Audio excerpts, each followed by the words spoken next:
Здравейте, хора! И днес се включвам от работното ми място. В момента съм в Родопите, в къща за гости Кристал в Треград.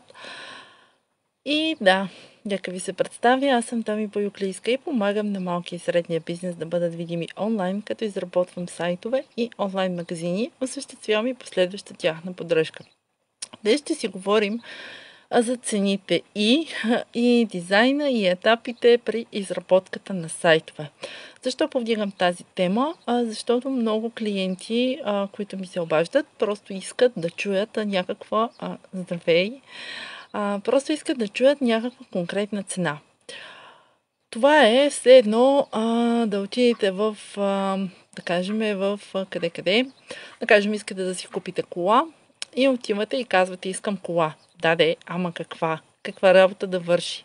Колко да бъде голяма? Колко гориво да изразходва и така нататък. Тоест, не разбирам толкова много от коли, просто давам този пример, защото наистина е много показателен. Това е все едно да кажете, искам кола с 4 гуми и да върви. Да, и това е кола, и другото е кола.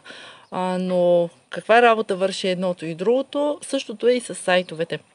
Когато вие кажете просто колко ще ми струва, искам един сайт. Или пък искам една лендинг страница, колко ще ми струва. За да мога да дам конкретна цена и за да бъда наистина коректна с вас и да бъда професионалист, то трябва да знам всъщност какво ще съдържа. Защото за да ви дам конкретната цена, означава да ви излъжа. Защо? Защото може да ви излезне и по-малко, може да ви излезне и повече. И днес ми се иска така да засегна темата с етапите, през които преминава един сайт, защото много хора, няма да ги нарека невежи, защото в крайна сметка не е на всеки моя работа да разбира от това, но да кажем много хора, които не са се занимавали с подобен род работа и нямат представа. Да, защото съм имала и такива въпроси. Колко струва, защото аз нямам никаква идея. Мога да ви кажа, че съм виждала наистина безумни предложения, като най-евтиния вариант, даже наскоро го гледах и така доста се очудих, най-евтиния вариант за изработка на сайт беше 1300 лева. Ама тук говорим само на сайт. Така че, за да ви се даде конкретна цена, трябва да се знае какво реално искате да получите. Другото, което е важно. Важно е да се знае, по-скоро клиента да знае за каква цел иска сайта, т.е. какво точно иска да прави. Защото в противен случай какво се получава? Много от разработчиците правят следното. Предлагат много неща, за да могат да оправдаят цената, която ще поискат конкретно от клиента. Но на клиента въобще не му е необходимо това. Дори мога да ви споделя конкретен случай, в който имах запитване, при което беше аз искам изработката на сайт. В процеса на задаване на въпроси разбирам, че всъщност човека няма нужда от сайт, той има нужда от лендинг страница или от самия. Да, винаги телефон ще звъни, когато правя лайв. Това просто си е закон Божий. Така, извинявам се. Да, от какво всъщност имаше нужда моят клиент? Той имаше нужда от нещо, което да продава един конкретен продукт. В такъв случай на него не му е необходима цялата тая, рекламация, цялото това нещо, цялата тая суета при изработването на един онлайн магазин. Защо? Защото изработката на един онлайн магазин изисква доста елементи, т.е. не просто да предоставите описания на продукта, снимки и така нататък, т.е. това е видимата част. Другата част е настройка на плащане и така нататък. Тук в момента това видео не го правя, за да казвам параметрите на един онлайн магазин, а по-скоро да обясня, че когато вие не сте наясно какво точно ще прави вашият сайт, от една страна няма да получите адекватно предложение, от друга страна може да получите предложение, в което ще ви се стори много примамливо, в смисъл такъв, защото, да кажем, сайта ще върши много повече работа, отколкото една лендинг страница. Да, ама вие за момента нямате нужда от този сайт, а имате нужда просто от една лендинг страница. Защо? Защото, да речем, вие продавате сезонен продукт и след 2 месеца това нещо няма да ви е актуално. И вие не се налага просто да влагате в сайт. Така че много е важно какво искате, за да получите това, което искате, т.е. да си го изясните предварително. Доста от моите клиенти харесват моят начин на работа. Защо? Защото аз наистина отделям супер много време. Даже така, мои колеги са ми казвали, защо го правиш? В крайна сметка те не ти плащат да си говориш с тях.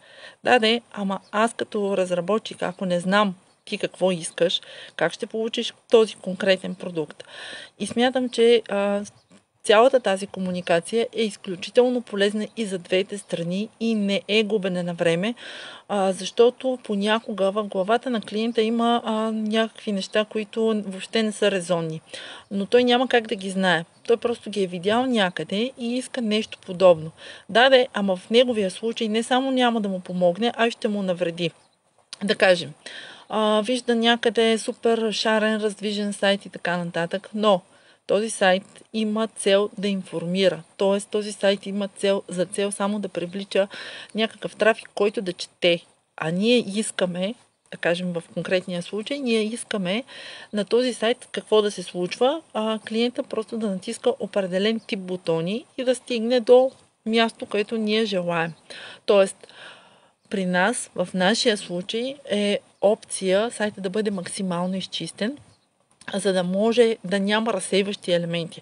Защото много е хубаво, когато имаме някакви елементи, които летят, хвърчат, песнички и така нататък, мелодии и тем подобни неща. Смятам, че това са неща, които им отмина времето. Тоест, това беше преди, може би, 20 години актуално, но сега това, което примерно се изисква от един сайт, който искаме да реализира продажби, е да бъде максимално изчистен.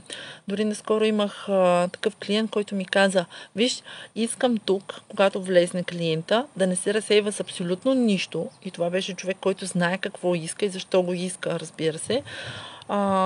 Естествено, аз не очаквам всички да бъдат толкова осъзнати, но давам тези конкретни примери, за да може вие да придобиете някаква представа. Когато стигнете до етапа да поръчате сайт и да дискутирате цена, вие да сте наясно с всичките тези елементи.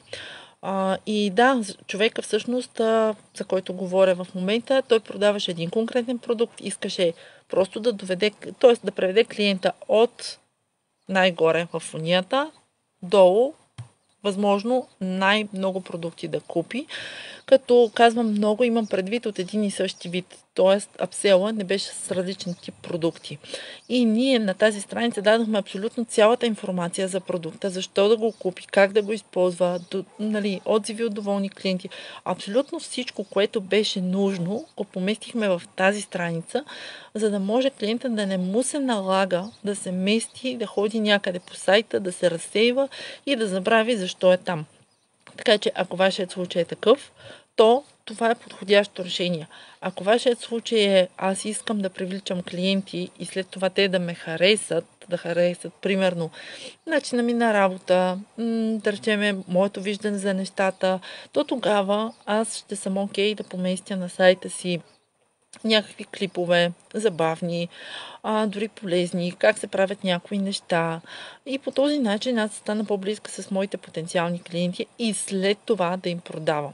Тогава опцията, т.е. тогава нещата са много по-различни и тогава стратегията е съвсем, т.е. описах вие преди малко, стратегията е съвсем различна. Тогава идеята ни ще бъде ние да бъдем максимално интерактивни, информиращи, забавляващи и да могат хората да се връщат отново и отново на нашия сайт. Така че това са два различни варианта, две различни концепции и това можем да го разберем ние като разработчици, след като достатъчно добре сме си изкомуникирали нещата с клиента. Но пък да не забравяме, че имаме и още един тип клиенти, които знаят какво искат, знаят, че трябва да се вместят във възможно най-ниския бюджет и това, което казвате, аз искам просто един сайт с 5 страници и това е, нищо повече не ми е необходимо.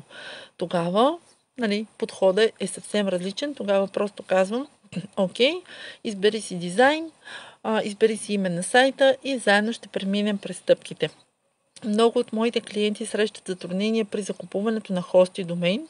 Ето защо аз съм направила клип за снег, с който показвам как точно се извършват тези стъпки, за да може да бъде по-лесно за моите клиенти от една страна. От друга страна аз спестявам време, защото не отделям по един час на всеки по-отделно, нали, да обяснявам как трябва да си закупи хост и домейн.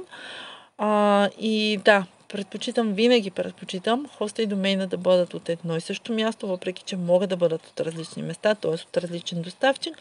Препоръчвам да бъде от едно и също място заради технически настройки, по-лесно се работи и така нататък. Така че, ако вие сте на етап, в който обмисляте да имате някакъв сайт, преди да закупите каквото и да било, просто посъветвайте се с експерт, с човек, който разбира от тези неща, попитайте го. Дали ще приемете този съвет или не, това е ваше решение. Но го попитайте, за да сте наясно къде и какво е окей да закупите във вашият конкретен случай. Защото имам и такива клиенти, които си закупуват нещата и след това ми казват, аз искам да изработиш сайт. Окей, би го направила и го правя. Въпросът е, че тогава стават по-сложни нещата, не само за мен, защото аз веднъж ще направя настройките, ще направя сайта, но човека след като изтече една година, първо трябва да помисли къде да плати домейна, къде да плати хостинга, до тогава вече е забравил какво е домейн и хостинг. И не знам дали някои от вас знаят, може би да, може би не, но ще го спомена тук, за да бъда полезна и с това. Много хора не знаят, че ако не си подновят домейна, това е името на техния сайт, то просто бива даден на друг и след това губят всичко, което имат. Така че това е много важно да съблюдавате кога изтича. Обикновено доставчика, от който сте го закупили, ви изпраща имейл един месец преди това, но е добре да се знае и когато е от едно място, от един доставчик, много по-лесно се контролират тези неща. И да, другото, което искам да спомена е, че хората, които искат да се здобият с безплатен уебсайт, имат този шанс в момента, защото доста от моите клиенти, потенциални клиенти, не клиенти, а потенциални клиенти, ми казват, нямам бюджет, обаче много искам да имам сайт. Ето сега е момента да участвате в играта, която се организира на страничката ми BeOnline. Покажи се онлайн. И там на томболен принцип ще изберем един победител от всички, които са изпълнили условията, които са описани на страницата BeOnline, покажи се онлайн. И имате възможност да спечелите безплатна изработка на уебсайт. Разбира се, преди това консултацията е задължителна.